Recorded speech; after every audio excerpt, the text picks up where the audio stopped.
오늘 말씀을 일상을 기적으로 만드는 법이라고 하는 제목을 가지고 여러분과 은혜를 나누고자 합니다. 요즘 현대인들에게 있어서 가장 큰 화두가 있다면 행복해지는 것. 어떻게 살기를 원합니까? 행복하게 살고 싶어요. 그래서 과거에는 집을 우선적으로 사고 그 다음에 여러 가지 이 부가적인 것들을 준비하는 그러한 세대가 있었던 반면에 요즘에는 집이라기보다도 내가 먼저 행복한 삶을 살기 위해서 필요한 것들을 구비하고 또한 그 삶을 따라 살아가는 그런 풍조를 우리가 보게 되지요. 행복한 것, 어떻게 보면 우리에게 서 제 첫 번째 화두이긴 합니다만은 그 말을 좀 뒤져 보면 배고픈 사람은 나 배부르고 싶어요 라고 말하는 것처럼, 또 건강하지 못한 사람은 나 건강해지고 싶어요 라고 말하는 것처럼 행복해지고 싶어요 라고 하는 것을 뒤집어 표현하면 나는 행복하지 않다라고 하는 말을 반증해 주는 것 아니겠습니까? 사실 우리는 여러분들 아마 표현은 다를지 몰라도 많은 분들이 나 행복해지고 싶다, 복받고 싶다 하는 마음은 많이들 가지고 있을 거란 생각이 듭니다. 오늘 제목이 일상을 기적으로 만드는 법이라고 했는데, 여러분 그것이 어떻게 가능할까? 일상 그럼 매일 평범한 삶이지 않습니까? 기적 그러면 어떻게 보면 희박해서 기대조차 할 수 없는 상황들이 내 삶에서 일어나는 것을 일컬어서 기적이라고 말하는데, 내 매일 반복되는 그런 일상들이 정말 어쩌다 한 번씩 일어나는 기적으로 바꿀 수 있는 방법이 있을까라고 하는 의문을, 또한 그런 질문을 한번 던져보면서 하나님 말씀에서는 우리에게 무엇이라고 말씀하고 있는가 하는 것을 들어보고자 합니다. 뇌과학자들이 요즘 참 많은 인기를 얻고 있지요. 왜냐하면 과거에는 이 뇌 그러면 그것을 연구하기도, 그리고 그것을 정확하게 밝혀내기도 어려운 시절이 있었습니다만, 요즘은 많은 첨단 문명 또한 기술들로 인해서 뇌과학이 굉장히 활성화되고 있습니다. 그리고 뇌과학에 감춰진 비밀들이 드러나고 있는데요. 저는 이 뇌과학자들이 이런 말을 하는 것을 여러분에게 소개하면서 이 이야기를 시작하고자 합니다. 뇌과학자들의 말에 의하면 우리가 감사하면 감사할수록 회로가 잘 발달이 되어서 그것이 발달이 되게 되면 나중에는 아무것도 아닌 것에도 감사가 흘러나오는 그러한 뇌 구조가 된다고 하는 거예요. 이게 좀 어떻게 이해를 하면 될까 싶어서 이걸 좀 한번 찾아봤습니다. 이 감사함의 감정을 가지게 되면요, 한번 사진을 보여주셨으면 좋겠는데요. 지금 저게 우리의 뇌거든요. 저 노란 부분이 이제 이 목 부분이라고 한다면, 이 앞에 부분을 일컬어서 이 부분을 전전두엽이라고 말합니다. 전전두엽. 저 전전두엽이 지금까지는 어느 부분이 어떤 역할을 하는지를 잘 몰랐었는데, 지금 저 전전두엽, 운동피질 이렇게 다 뇌가 나누어졌는데, 이 앞부분의 왼쪽 부분을 일컬어서 이걸 전전두엽이라고 말하는데요.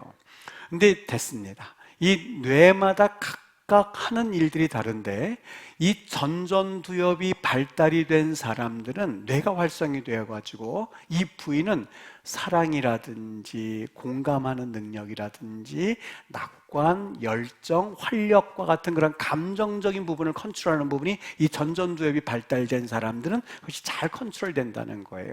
심지어는 로버트 교수라고 하는 사람이 뭐라고까지 얘기했냐면, 이 전전두엽이 어떻게 발달됐냐에 따라서 이분은 얘기에 의하면 부자와 범죄자의 차이가 확연히 드러난답니다. 무슨 얘기냐? 이 부분이 발달이 되면 모든 일에 계획을 세우고 동기를 부여하고 그리고 사고를 다양하게 하는 창조적인 부분이, 이 부분이 발달된 부분의 사람들의 특징이라고 하는 것이죠. 그러니까 사업을 할 때에도 여러 가지 아이디어를 가지고, 그리고 불가능한 일이 있다면 그것을 타개할 수 있는 방법을 찾아가면서 자신의 목적과 한 바를 이루는 그런 능력의 일을 담당하는 것이 전전두엽이 하는 일이고, 이 범죄자의 이것을 한번 살펴봤더니 이 활동이 현저하게 떨어지는 것을 발견하게 됐죠. 여러분, 이것을 어떻게 설명을 하냐면, 우리가 잠을 덜 자고 나면은 막 화가 나지 않습니까? 그리고 조그만 일에도 신경이 날카로워져 있죠. 이게 바로 이 전전두엽의 활동이 저하되었기 때문이랍니다. 그래서 이 전전두엽이 비활성화가 되는 사람은 부정적인 일에 평소보다 과잉 반응을 일으켜서 분노하고 화내고 하는 부분이 바로 이 역할을 하고 있다는 거예요. 즉, 이 사랑이라든지 공감이라든지 낙관이라든지 열정이라든지 이런 역할을 하기 위해서는 이 부분이 발달되는 사람들은 감사하면서 나오는 그 호르몬이 점점 많아진다고 하는 거죠. 호르몬이라는 게 뭔지 한번 찾아봤는데 몸의 세포나 기관이 원활하게 움직일 수 있도록 돕는 화학물질이라고 할 수 있는데요. 이 호르몬이 감정적인 긍정을 유발시킨다고 하는 거죠. 이 감사 과학의 선구자라고 불리는 두 명의 과학자가 있습니다. 캘리포니아 대학 데이비스 캠퍼스에 이 에몬스 교수님과 로버트 에몬스 교수님하고요. 그 다음에 마이애미 대학교의 이 맥컬로우 교수 두 사람이요. 대학생 192명, 192명을 대상으로 해서 이 공동 연구를 진행했던 거예요. 좀 어떻게 더 자세하게 좀 찾아봐야 했더니 자료가 좀 바뀌어서 제가 찾은 자료에 의하면 실험을 10주간 동안에 걸쳐서 진행을 했는데요. 2달 한 반 정도였었죠. 감사 그룹을 나누고 그 다음에 평범한 그룹을 나누어서 이 감사를 할 수 있는 여러 가지 상황을 그들에게 훈련을 시키고 그리고 똑같은 상황에서요.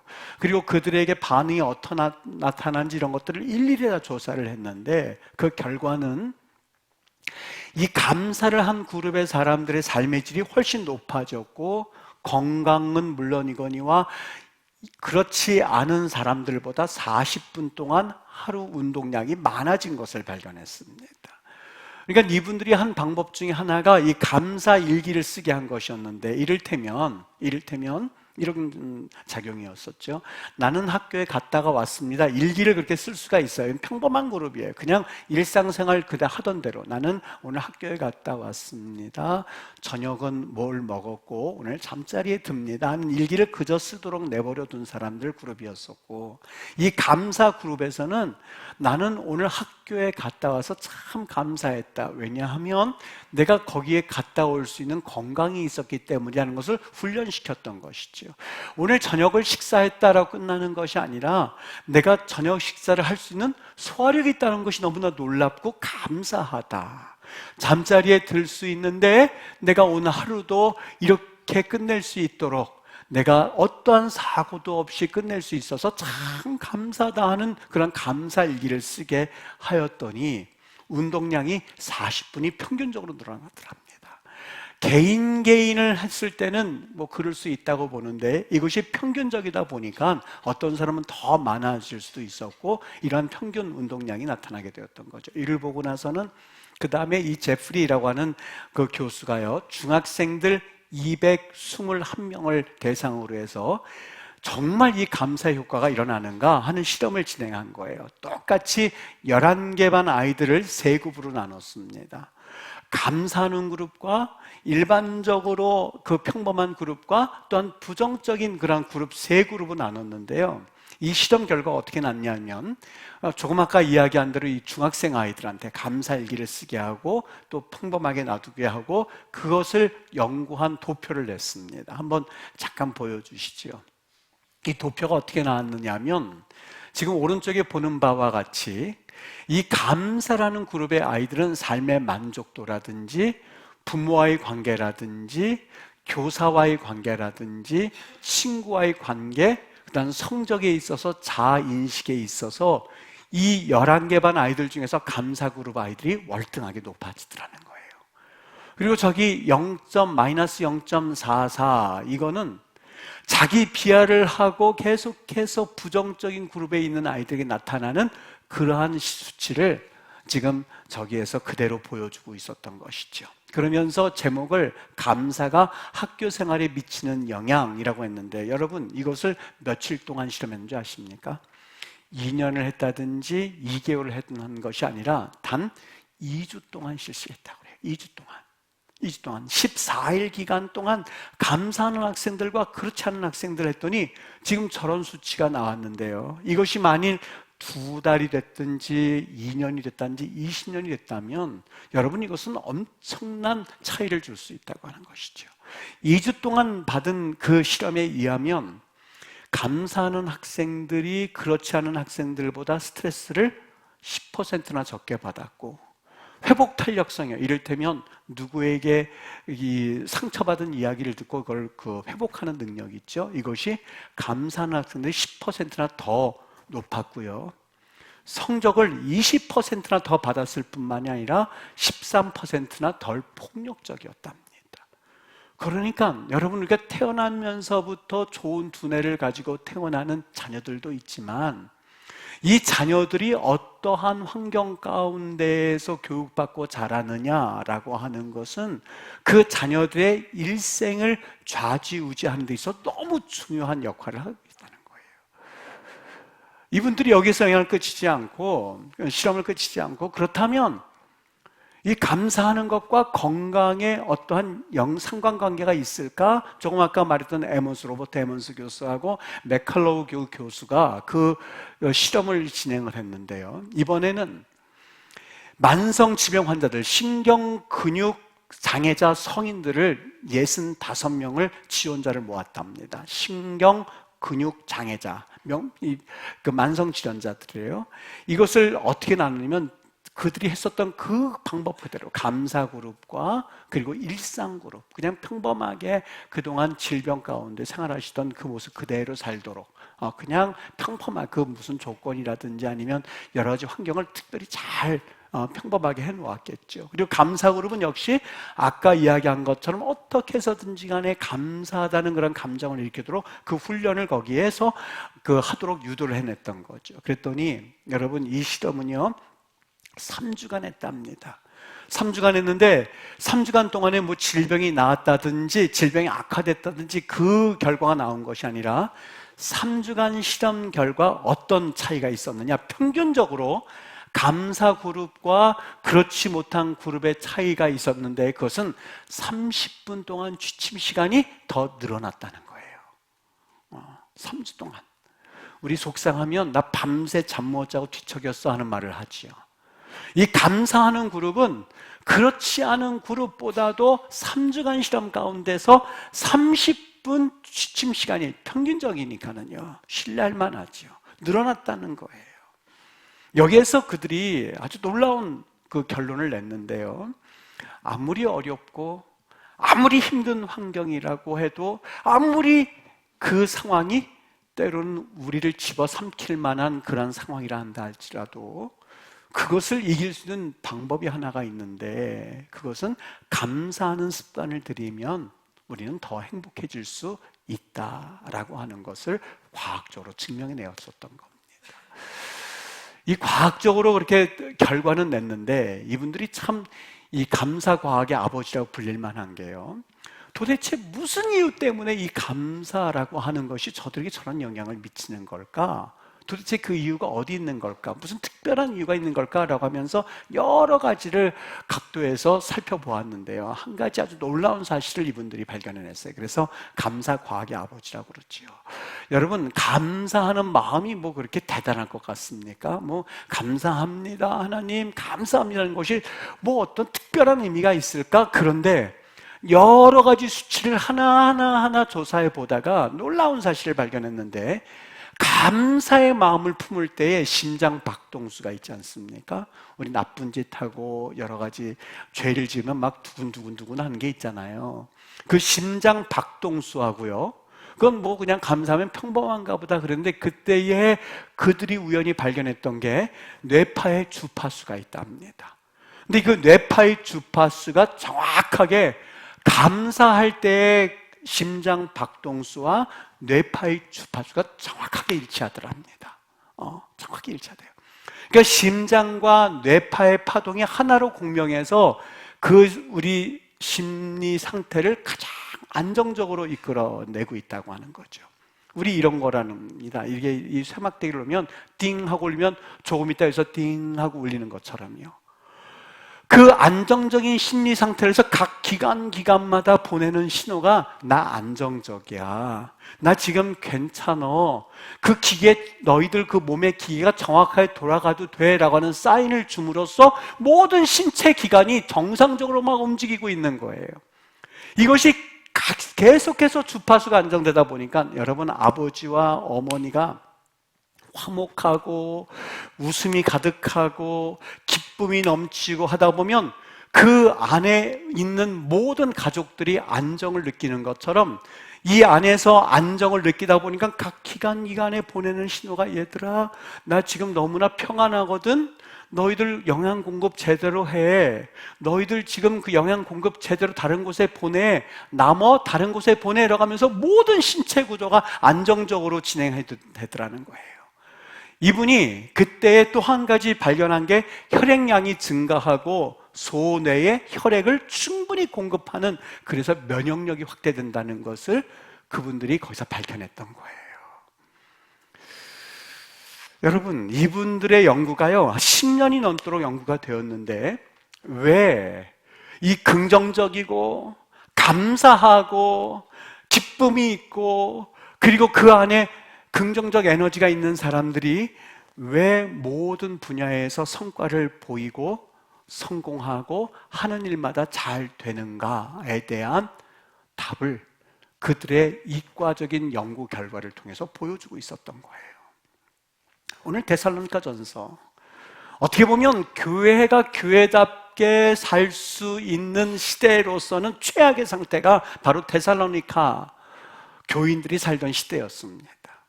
여러분, 그들의 일상은 항상 똑같을 뿐만이 아니라 때로는 부정적으로 흐를 수밖에 없는 상황에 처했던 그러한 교인들이 바로 데살로니가 교인들이었었어요. 기쁨이 있었겠습니까? 아니면 그들이 예수 믿는 것으로 인해서 오히려 핍박을 받아가면서 너무 힘들어하고 있는 그 데살로니가 교인들을 향하여서 하나님께서 그것을 치유할 수 있는 그들의 일상 가운데서 놀라운 하나님의 기적을 보여주기를 원했는데, 그 기적이라고 하는 것은 오늘 본문 말씀 가운데 범사에 감사하라예요. 범사에 감사하라. 그것이 그들의 특효약이었었어요. 여러분, 예수님께서요 나사로를 살리셨죠. 믿으십니까? 믿으세요? 나사로를 살리셨어요. 나사로야 나와라 했더니 이 돌을 사람들이 올려놓았더니 나사로야 나오라 했더니 그들이 나사로가 나오는 거예요. 사람들이 그걸 보고 열광을 합니다. 이야, 주님은 하나님이시구나. 저분은 굉장한 능력의 하나님이시구나 하는 것을 우리 모두 다 믿습니다. 그렇죠? 그리고 우리도 그런 기적이 일어나기를 원해요. 내 아내가 좀 살아났으면 좋겠고, 내 남편이 살아났으면 좋겠고, 내 자녀가 좀 제발 생기를 좀 가지고, 때로는 좀 머리가 나빠도, 또 때로는 좀 못생겼어도 좀 자신감 있게 생기가 있고 그렇게 살아가기를 부모님들은 다 원해요. 나사로야 나오라 했더니 나왔어요. 이야, 우리도 예수님 믿으면 저렇게 되는구나. 하나님 살려주세요. 하나님 낫게 해주세요. 생기가 있게 해주세요. 믿습니다. 한다고 해서 기적이 라는 건 아니에요. 예수님은 하나님이시니까 우리는 아니니까. 아니요, 그렇지 않아요. 성경에서 비밀이 있는데 우리의 일생, 매일같이 일어나는 그 일상 가운데서 기적이 일어나기 위해서 예수님께서는요 단순히 하나님의 능력으로 무조건 한 게 아니에요. 착각하지 마세요. 갈릴리 바다에서 예수님이 선포하실 때에 예수님이 그 수천 명의 사람들에게 설교할 수 있었던 것은 그분 자체가 스피커가 되신 것이 아니라 어떤 능력이 있어서라기 아니라 그 당시에 바다 뒤편에서부터 바람이 불어와서 산 쪽으로 부르는 그 시간대에 충분히 그럴 능력의 환경이 조성되는 것을 보시고 예수님이 일하셨어요. 우리는 직접 학생들 데리고 그 일도 했었어요. 밑에 서서 그 시간 되면 과연 그것이 되는지, 다른 시간대는 안 돼요. 2시부터 6시 그 사이에는 바람을 입어서 그 성경을 읽었을 때 또렷또렷하게 들리는 그 시간대가 있거든요. 예수님도 그러셨어요. 예수님이 그렇게 능력을 함부로 아무 때나 발휘하신 게 아니었었어요. 여기 비밀이 있습니다. 무슨 비밀이요? 나사로야 나오라 라고 하기 전에 여기 보세요. 요한복음 11장 4절에 보면 예수께서 눈을 들어 우러러보시고 하늘을 우러러보시고 그 다음 하셨던 것이 아버지요 내 말을 들으신 것을 감사나이다 그랬어요. 내 말을 들으신 것을 감사하나이다. 그리고 나서 하신 말씀 나사로야 나오라예요. 우리 지금 맥컬러우 교수나 아니면 에머슨 교수가 하는 표현대로 한번 바꿔볼까요? 예수님이 감사했을 때 심장박동이 극히, 사람들이 쳐다보고 있었지만 극히 정상적으로 둥둥둥둥둥 움직이기 시작했고, 뇌파가 너무너무 정확하게 그것이 일치가 되어서 각 기관마다, 예수님이 기관마다 내가 이제 정확히 움직이고 있습니다, 감사합니다, 하나님이 내 말씀을 들으시겠구나 확신 가운데서 외쳤던 거예요. 주여 감사합니다라고 했을 때에 하나님께서는 그 기도를 들으시고 하나님이 역사하신 거예요. 예수님의 어떤 요술과 같은 특별한 능력, 물론 그것도 있으시지요. 그러나 예수님이 그 능력을 그냥 막 사용하시기보다도 예수님은 먼저 우리 신체 구조의 너무 정확한 구조를 알고 계셨고, 하늘을 우러러서 하나님 감사나이다 라는 그 고백이 먼저 있고 나서 그 놀라운 일들은 시작이 되었었던 거예요. 여러분, 오병이어 기자가 아시죠? 물고기 2마리, 떡 5개를 가지고 몇 천 명이요? 5천 명. 믿으십니까? 믿으세요? 그런 기적이 일어나기를 원하십니까? 그런데 예수님이 그 떡을 떼어주시기 전에 성경 마가복음 6장 41절 보면 하신 일이 있어요. 떡 2마리를 가지사, 떡 5개를 가지고 2마리를 가지사 하늘을 우러러 먼저 뭐 했다고요? 축사하시고.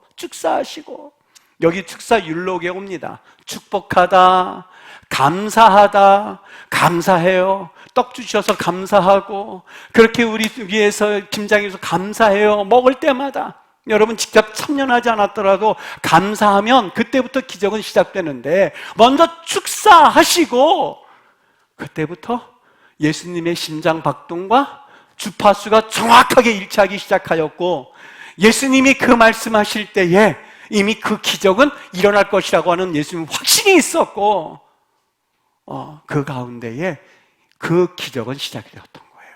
이게 요한복음은 이미 알고 있었어요. 요한은 이것을 알고 있었어요. 말로 설명할 수는 없지만, 전전뇌두엽이란 말은 몰랐지만, 심장 박동수와 뇌파 주파수는 알지 못했지만, 요한은 예수님의 모습을 정확하게 보고 어떻게 표현했는지 아십니까? 예수께서 떡을 가져 축사하신 후에, 나는 이걸 보고요 뒤로 넘어갈 뻔했어요. 왜냐하면 아까 마가복음 6장에서는 율로게오라고 썼거든요. 율로게오. 그런데 요한복음 6장에서는 율로게오 아니라 유카리스테오. 그럼 무슨 뜻이냐면요, 이거는 기도가 아니라니까는요. 축사하셨다니까 우리는 두 손을 들고 하나님 아버지 능력 주시옵소서, 오병의 기적이 일어날 줄 믿습니다, 이렇게 기도한 줄. 아니요, 성경 잘못 읽고 있었더라고요. 나도 지금까지는 그렇게 알고 있었어요. 근데 여기 유카리스테오라고 쓴 것을 보고서는요, 정말 성경 덮었어요. 그냥 가만히 하늘 쳐다보면서 내가 지금까지 잘못 전하고 있어. 왜요? 축사하셨다는 말은 축복하고 기도하셨다가 아니라, 축사 자체의 말 자체가 감사했다는 그냥 하나의 고백이에요. 우리 주님께서 그 기도를 하셔서 이 기적을 일으켰다기보다도 요한은 예수님을 정확하게 보시면서, 하나님, 이 음식이 5천 명이 이루어질 줄, 이 음식이 5천 명의 음식인 줄 참 감사합니다. 그게 어떻게 기도예요? 기도라는 거예요. 그래서 다른 복음서 기자는 기도로 썼고, 요한은 그 모습을 보면서 예수님은 감사하셨구나. 여러분, 교회에 와서 자리에 앉아서 예배 드리는 것도 중요하지만, 물론 그거 너무너무 중요하죠. 중요하지 않다는 거 아니에요. 중요하지만 그것보다 더 효과적인 하나님 앞에 예배가 있다면, 삶 가운데서 너무너무 감사해서 감격적으로 이 교회 문 앞에 들어서는 그 모습에서부터 벌써 이미 응답이 되는지 안 되는지를 알게 되는 거예요. 하나님이 아벨의 제물을 받을 때에 제물을 받았다고 말하지 않고 뭐라고 돼 있어요? 아벨과 그의 제물을 받았어요. 아벨을 먼저 받았어요. 예배당에 들어올 때에 그 마음이 어떤 마음으로 예배당에 오는지를 하나님은 정확하게 보고 계셨고, 하나님이 아벨이 올 때에 이미 응답하실 것을 이미 하나님 계획하셨던 거예요. 가인의 제물을 여러분 곡식 제사라고 해서 안 받으셨겠어요? 이 레위기에 보면 곡식 제사도 하나님께서 허용하셨거든요. 제물의 종류가 아니라 가인과 그의 제물을 받지 않으신 걸 보면 가인이 이미 문턱을 넘어올 때 하나님 말씀하고 계셨던 거예요. 오늘 요한은 그 광경을 뚫어지게 쳐다보면서 예수님께서 그 광경 가운데 기도하고 하나님 능력 주시옵소서 5천 명을 먹여야 됩니다라고 기도가 아니라 이미 그분은 그 눈에서 기적이 되는 것을 보고 계셨고, 감사하다. 5천 명이 먹으니, 여자 남자까지 해서 2만 명이 먹으니 참 감사하다 선포하는 것을 보고 여기 유카리스테오 그 말을 쓴 거예요. 그냥 감사했다. 감사했다. 기도하셨다고 적어놓지 않았어요. 여러분 참 놀랍죠. 일상은 못 일상이라고 그러냐? 일반적으로 우리가 살아가는 매일매일의 삶을 일상이라고 말은 날마다 반복되는 생활이 일상이에요. 기적이라고 하는 것은 일반적으로 가능성이 희박해져서 매우 희박해서 기대조차 할 수 없는 힘들거나 아예 불가능한 것을 일컬어서 기적이라고 그래요. 매일같이 일상이 시작되는데 여러분 기적은 어쩌다 한번 일어나는 게 기적이거든요. 근데 예수님은 그 생활이 마치 일상처럼 기적이 매번 일어났어요. 죽은 자가 일어나질 않나? 오병이의 기적을 일으키지 않나? 칠병이의 기적도 있죠. 4,000명 먹이신 사건 그것도 있지 않나? 눈을 뜨게 하잖아. 왜 예수님에게는 그 일상이 기적이 되었을까? 그분이 기도를 열심히 했기 때문에 천만에요. 성경에서 그분이 기도하셨던 새벽에 홀로 앉아서 기도하신 그 기록만 있을 뿐 공식적인 기록은요. 우리 모든 것을 손에 어떤 능력이 있어서 그 능력을 가지고 변화시킬 것만 생각하죠. 그렇다면 혈류병으로 앓던 여인은 예수님께 옷자락만 대도 그 병이 나았는데요. 어떻게 해석하시겠습니까? 예수님은 병을 그 여인이 고침받을 거라고 하는 상상수사지한테 길을 걷고 있다가 능력 나간 것을 보고 뒤를 돌아보신 거예요. 여러분 정말 우리 기독교가 요술방망이처럼 한번 톡 때리면은 그 기적이 난다고 생각하면 천만에요. 아무리 성경을 훑어봐도 우리에게 새로운 관점을 심어주시는데요. 아벨과 그의 제물을 먼저 받으셨고 가인은요 그 피해 제사를 갖다 드렸어도 안 받으셨을 거예요. 왜요? 가인을 아시기 때문에요. 아벨 곡식 제사에서도 받으셨을 거예요. 왜요? 아벨을 알고 계셨기 때문에요. 여러분 기적을 경험하기를 원하세요? 우리 입에서 나오는 말은 증발되어져서 없어지는 게 아니에요. 눈에 보이지 않는다고 해서 눈에 보이지 않는 하나님을 섬기는데요. 눈에 보이지 않는다고 그래서요. 그렇지 않습니다. 그 말이요. 증발해서 없어지는 것이 아니라 그 말은 땅에 심겨져서요. 뿌리를 내립니다. 싹을 내는데 그 싹이 처음에는 어느 싹이 진짜인지 잘 모르지요. 언제 아느냐? 열매가 맺힐 때 보면 알아요. 열매가 맺힐 때 보면 알아요. 불평과 불만과 그 씨앗을 뿌린 장소마다 지금 당장에는 그 눈에 보이지 않으니까 없어지는 것처럼 보이지요. 하나님은 시건치 아니하시는 하나님이셔서 우리의 말을 들으시는 하나님이시지요. 그 말을 다 들으시지요. 그 말을 다 들으시고 열매를 맺게 해주세요. 근데 그 열매를 맺는데 어떤 열매는요 정말 썩어서 그래서 막 냄새가 나는 그런 열매를 맺는데 그 집에서 그걸 뜯어먹고 살아가는 인생이 되시기를 원하십니까? 여러분 정말 그렇게 되기를 원합니까? 정말 얘야 그거 먹으면 안 돼 하는 것들을 뜯어먹고 우적우적 뜯어먹는 그 모습을 보면서 여러분 살아가는 인생이 되시겠습니까? 아니요. 좋은 열매를 거두어서 그래서 하나님 앞에서 복받는 그러한 인생 열매를 살아가야 되는데 그 열매의 뿌리는 뭐냐? 한쪽은 불평과 불만과 원망과 거짓과 술수와 각종 내가 뿌리는 그런 씨앗들을 뿌려서 그것이 자랄 때까지 그저 기다리고 있다가 나중에 열매를 맺혔을 때 내가 언제 뿌린 씨앗인지도 모른 채 그것을 자녀들과 함께 뜯어먹고 살아가는 그런 인생들이 있는 반면에 한쪽에서는 언제 뿌렸는지 모르는데 오늘 지금 여기 오기 전에 장로님의 귀한 간증을 들었어요. 간증을 참 가만히 장로님 나간 다음에 이렇게 생각을 해봤어요. 언제 뿌렸는지는 모르지만 그것이 씨앗이 되고 줄기가 되고 열매가 되어서 그거를 지금 뜯어서 온 가족들 주변에 사람과 나누는 그 모습을 보면서 누가 더 축복된 인생일까? 부천교회에 원로 목사님 이동원 목사님이 있습니다. 이동원 목사님 두 아들이 있어요. 이 코스타 대부죠. 그리고 올 때마다 코스타 강사들을 많이 위로해주고 또 힘내주시고 또 그리고 이 모든 부서들마다 일일이 챙기신 아주 이 대부죠. 어떻게 보면 종교계의 거인이죠. 거인이시죠. 근데 그분이 아들이 2명이 있습니다. 첫째 아들, 둘째 아들 다 참 귀한 자녀들이에요. 이 둘째 아들이 첫째 아들도 똑똑했습니다. 둘째 아들이 똑똑해서 이 변호사, 국제 변호사였었죠. 이범이라고 범인데 이 아들이 42살에 대장암 사기로 죽었습니다. 세상을 먼저 떠났어요. 병을 발견하고 나서 8개월도 안 돼서 떠났죠. 한 3년 됐을 겁니다. 이 아들을 품에 안고요. 그 이동훈 목사님이 막 울부짖는데요. 이런 울부짖음이 그가 쓴 책에 있어요. 책 이름이 아들아 see you. 그냥 영어로 see 그다음 you 이렇게 썼어요. See you in heaven. 그러니까 하늘에서 보자라는 책을 지었는데요. 내 아들 암 환자 범아, 내가 널 대신해서 아팠으면 좋겠다는 생각을 여러 번 했단다.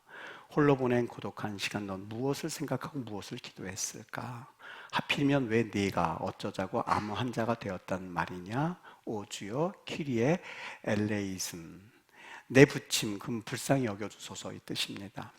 그러니까 너희 할아버지를 이 땅에서 보내드릴 때도 이렇게 아프진 않았단다. 그런데 보낼 준비가 안 된 자식을 먼저 보내는 것은 오 주님 너무 아픕니다. 내 진짜 아들 범아 네가 벌써부터 그립다 보고프다. 너와 말다툼을 하던 그 시절이 눈물겹게 그립다. 너 왜 대답 안 하니? 하늘의 별이 된 내 아들 범아 대답 좀 해봐라 하고 아들을 부둥켜 울고 떠나보내질 못하고 있었던 거예요. 아무리 목회사님이라도 여러 가지 활동도 지고 또 그리고 그 심령의 그 아픈 걸 어떻게 더 위로를 다 받을 수 있겠어요. 그런데 이분이 이 장례배가 돼서 천국 환송 예배로 사람들이 많이 모였었거든요. 다 모여가지고 너무 가슴 아파하고 다 그러는데 그분이 10가지 감사를 한 것이 인상이 있어서 여러분에게 소개를 할게요. 여러분 아들이 죽었는데 무슨 감사가 있겠어요. 자녀가 죽었을 때에 부모도 같이 그 길을 따라가는 분들이 간혹 있지 않습니까? 그 아픔이 얼마나 크면 얼마나 아프기에. 근데 이분이 감사를 했는데요. 그 감사를 한번 들어보시죠. 첫 번째, 아들이 지독한 암의 통증에서 해방되어 감사합니다. 둘째, 영광의 나라 천국에 입성하여 감사합니다. 셋째, 그동안 유머 많았던 아들로 인해서 감사합니다. 넷째, 한 번도 불평 없이 자랑만 하던 그의 아내와 애교덩어리 손자를 남겨주어 감사합니다. 다섯째, 어려서부터 게임을 좋아하더니 개인 변호사가 된 것 감사합니다. 여섯째, 아들의 고통을 통해 예수님을 내어주신 아버지의 고통을 알게 하시니 감사합니다. 일곱째, 아들의 암투병을 통해서 암 환자들과 연대하게 된 것 감사. 여덟째, 자식을 먼저 떠나보낸 수많은 부모들의 고통을 연대하게 되어 감사. 아홉째, 아들의 치유를 위해서 기도했던 수많은 중보기도자들과 한지체가 되어서 감사. 열째, 아들이 간 천국을 더 가까이 소망할 수 있게 되어서 감사. 그리고 시 하나를 남겼어요. 하늘에 있는 아들 범에게 아들아 수고했다, 고생했다. 아들아 넌 내게 최고의 선물이었다. 내 아들 범아 편히 쉬거라 다 있고 그리고 곧 다시 만나자. 내 사랑하는 아들 범아 see you soon in heaven 이렇게 썼어요. see you soon in heaven 하늘에서 곧 보자, 하늘에서 만나자 하는 그러한 시로 마쳤습니다. 여러분 어떤 절망이 다가왔을 때에 문제와 어려움이 다가왔을 때 그것이 우리 일상입니다. 일상입니다. 근데 이 일상 가운데서 어떻게 기적을 경험할 수 있을까? 어떻게 쓴물이 단물로 바뀔 수가 있겠습니까? 어떻게 우리 삶 가운데 만나를 내리게 할 수 있을까요? 어떻게 고기가 먹고 싶은데 메추라기라 올 수 있게 할 수 있을까요?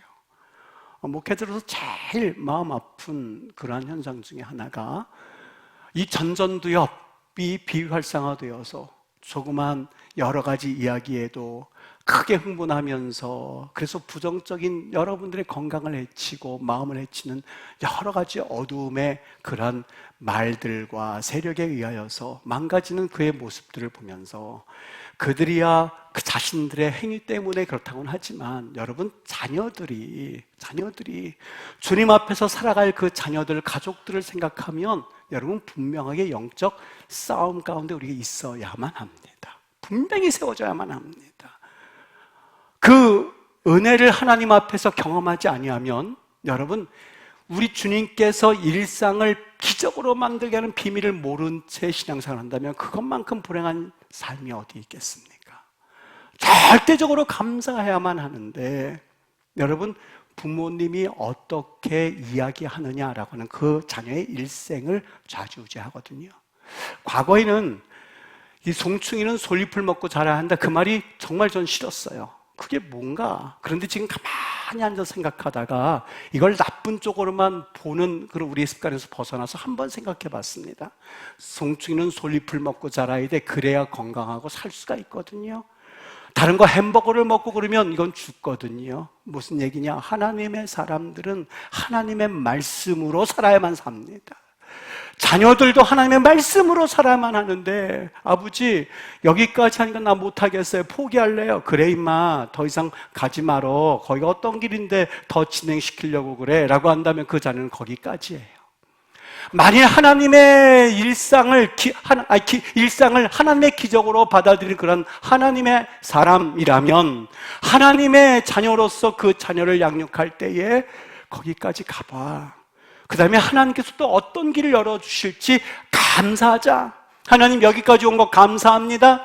여기까지 온 것 은혜입니다. 하나님을 바라봅니다 했을 때에 나사로는 일어나게끔 돼 있고 하나님 감사합니다 했을 때에 비록 떡 2개와 물고기 2개와 떡 5개이지만 5,000명이 2만 명이 보이기 시작하는 그런 기적의 서곡이 시작되는 거거든요. 여러분 정말 일상을 살아가면서 예수님을 믿고 있다고 그러면서 기적을 한 번도 경험하지도 못한 채 올해 일상을 비극으로 끝나기를 원하십니까? 아니면 일상을 기적의 또 하나의 준비 과정으로 사용해서 하나님의 놀라운 역사를 바라보기를 원하실 건 전적으로 여러분 선택이에요. 전적으로 여러분 선택이에요. 신명기에 보면 축복의 길과 저주의 길이 열려져 있습니다. 신명기 28장 네가 하나님의 말씀에 순종하면 이런 복을 받게 될 것이요 하나님의 말씀에 불순종하면 이런 저주를 받게 될 것인데 여러분 앞에 항상 주님께서는 2길을 예비해 두셨어요. 정해놓으신 게 아니에요. 2길이에요. 어느 길로 가든지 자유예요. 그 길 가운데 어느 길을 택하실 건가라고 하는 것은 여러분 진정 가인의 제물이 될지 아벨의 제물이 될지는 그거는 하나님께 달려있기보다도 우리의 선택이에요. 구원도 마찬가지. 구원도 똑같아요. 세상을 이처럼 살아가서 독생자를 주신 것 하나님이 일반 구원, 특별 구원이 있어요. 그러나 이제부터 그 구원하신 예수 그리스도를 내가 영접하고 죄를 회개하고 주님 앞에 살겠습니다 라고 그 앞에 무릎 꿇는 자마다 자기 죄를 자복하고 회개하면 거기에는 구원이 있는 것처럼 똑같아요. 거지 나사로와 부자의 비유도 마찬가지였었어요. 여러분 어떤 길을 택하시겠습니까? 나는 우리 믿음의 임마누엘 교회 성도들이 축복받는 그런 삶을 살 수 있게 되기를 바라요. 이성훈 목사의 설교를 듣는 이들마다 단 한 사람도 구원에 이르지 못한 일이 없게 하소서라고 하는 것은 당연히 저의 기도의 제목이 되어야겠고 하나님 앞에 그러한 길, 그러한 선택하며 살아가기를 주의 이름으로 축원합니다. 여러분 나사로가 살아나오는 그런 기적들을 가정마다 경험할 수 있게 되기를 바라요. 그 귀한 기적 가운데 먼저 뭐가 있었어요? 축사하시고 감사하고 라고 하는 그런 역사처럼 오늘 추수감사절을 맞아서 단순히 교회 절기로 끝낼 것이 아니라 떡을 받아갈 때도요 여러분 하나님 앞에서 복받는 인생은 틀려요. 하나님 감사합니다. 하나님 감사합니다. 준비해 주신 장로님 감사합니다 라고 말하는 사람은 그 다음에 또한 축복의 서골 열 준비가 되어 있는 사람들이에요. 여러분 믿으십니까? 믿으세요? 축복받기를 원하십니까? 여러분이 그런 복을 받아 경험할 수 있는 거룩한 축복의 통로가 되기를 주의 이름으로 축원합니다. 축원합니다.